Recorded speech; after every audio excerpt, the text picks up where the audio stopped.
Hi అండి, welcome to my channel.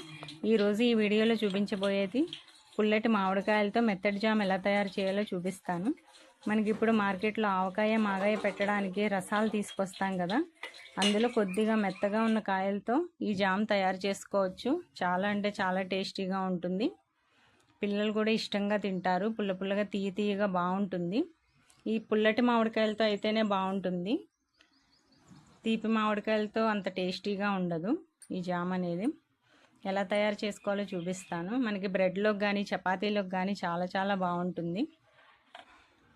మనకి ఇప్పుడు మార్కెట్లో రసాలు దొరుకుతున్నాయి కదా, పెద్ద రసాలు కానీ చిన్న రసాలు కానీ. వాటిలో మనకి పండకపోయినా మనకి మెత్తగా అయిపోతూ ఉంటాయి కదా ఎండకి, అయినా సరే చాలా పుల్లగా ఉంటాయి అవి. ఆ పుల్లటి మామిడికాయలతో జామ్ చేసుకుంటే చాలా బాగుంటుంది.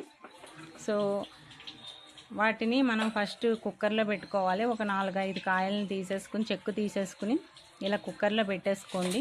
కుక్కర్లో పెట్టుకుని 3 విజిల్స్ రానిచ్చి మూత తీసి చూడండి. చూస్తే ఇలా మెత్తటి గుజ్జులాగా వచ్చేస్తాయి అన్నమాట. మనకి కొంచెం చల్లారబెట్టుకుని మొత్తం గుజ్జు తీసేసుకోవాలి.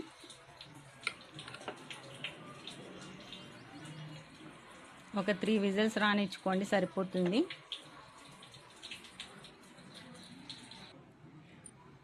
ఇలా చల్లారిపోయాక మెత్తటి గుజ్జులాగా తీసేసుకోవాలి.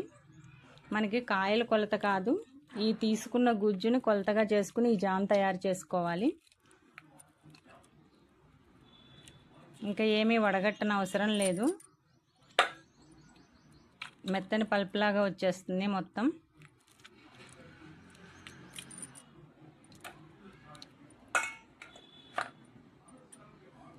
ఇలా తీసేసుకున్నాం కదా, చూసారుగా ఏ ముక్కలు కానీ ఏమీ లేవు, వడగట్టాల్సిన పని కూడా లేదు.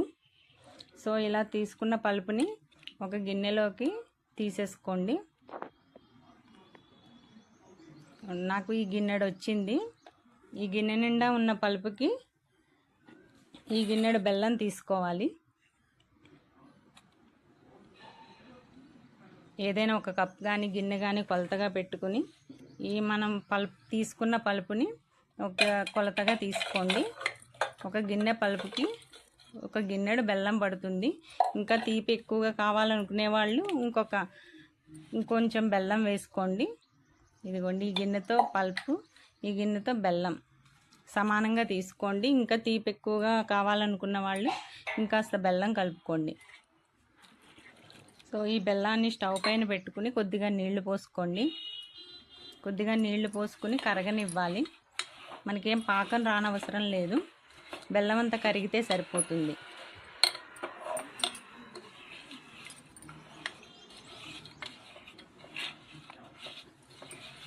ఈ బెల్లం అంతా కరిగేంత వరకు కొంచెం హై ఫ్లేమ్లో పెట్టుకోవాలి. చూసారుగా కరిగిపోయింది బెల్లం అంతా.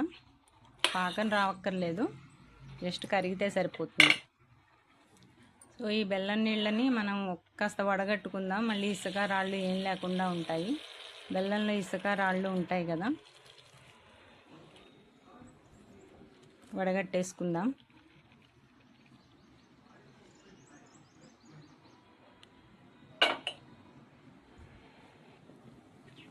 ఈ వడగట్టుకున్న బెల్లం పాకంలో ఈ పల్ప్ అనేది వేసేసుకుందాం.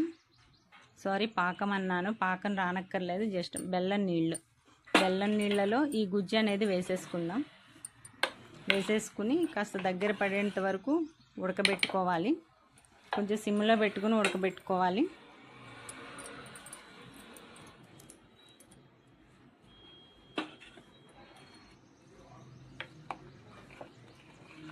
కొంచెం దగ్గర పడేంత వరకు కలుపుతూ ఉండాలి, లేకపోతే అడుగు పట్టేస్తుంది అన్నమాట.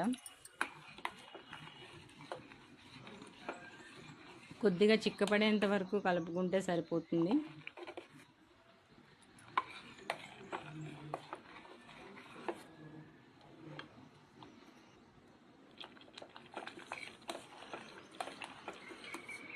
కొద్దిగా గట్టిపడింది.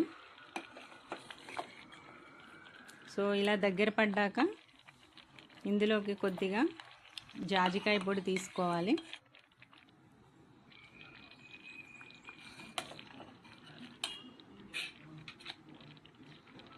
ఇలా దగ్గర పడ్డాక కొద్దిగా ఇది జాజికాయ పొడి అండి. జాజికాయ పొడి ఒక 1/2 టీ స్పూన్, కొంచెం దాల్చిన చెక్క పొడి, ఇంకో 1/2 టీ స్పూన్ జీలకర్ర పౌడర్ వేసుకోండి. టేస్ట్ అనేది ఫ్లేవర్ బాగుంటుంది. జాజికాయ పొడి, దాల్చిన చెక్క పొడి, జీలకర్ర పొడి ఈ 3 కొద్దిగా వేసుకుంటే కొంచెం ఫ్లేవర్ బాగుంటుంది.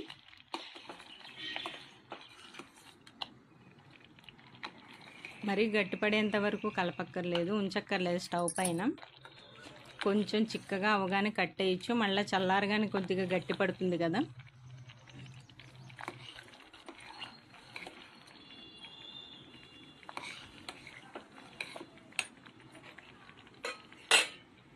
సో ఇలా గట్టి పడితే సరిపోతుంది. స్టవ్ ఆఫ్ చేసేస్తున్నాను.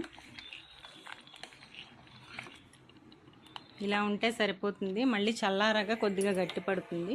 ఇది చూపిస్తున్నాను కదా, ఇది బాగా చల్లారిపోయింది అనమాట. చల్లారాక చూపిద్దామని ఉంచాను.